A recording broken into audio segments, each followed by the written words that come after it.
So, అక్కడ వాళ్ళంతకు వాళ్ళే ఇంజెక్షన్‌లు మోకాళ్ళ నొప్పులు అంటే మోకాళ్ళకి ఇస్తా ఉన్నారు. నడుము నొప్పి అంటే నడుముకి ఇస్తా ఉన్నారు. దాని తర్వాత వాళ్ళేందంటే ఇచ్చి ఎళ్ళిపోతారు. అక్కడ స్వెల్లింగ్ అయిపోయి అసలు ఆ పార్ట్ మొత్తం తొలగించే పరిస్థితి వస్తా ఉంది. సో, దానికి ఆ ఇంజెక్షన్‌లకి మన పీఆర్‌పీ దాన్లకి డిఫరెన్స్ ఏంటి సార్?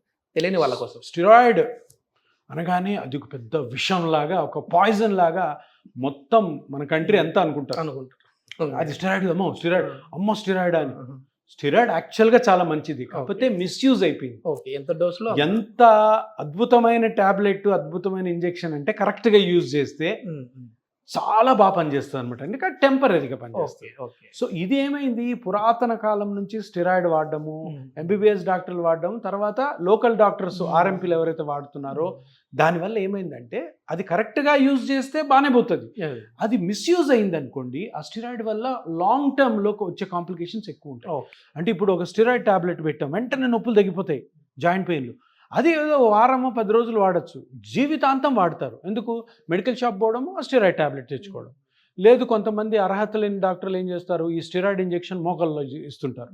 అది ఎక్కడికో పక్కకి వెళ్ళిపోయింది. నువ్వు చెప్పినట్టు స్వెల్లింగ్ రావడం, సివియర్ పెయిన్ రావడం. ఇంకోటి, స్టెరాయిడ్స్ రెగ్యులర్గా కానీ ఎక్కువ టైం కానీ మోకాళ్ళు యూజ్ చేస్తే నొప్పి తగ్గించవచ్చు, కానీ అది గుజ్జుని ఇంకా అరగదీసేస్తుంది.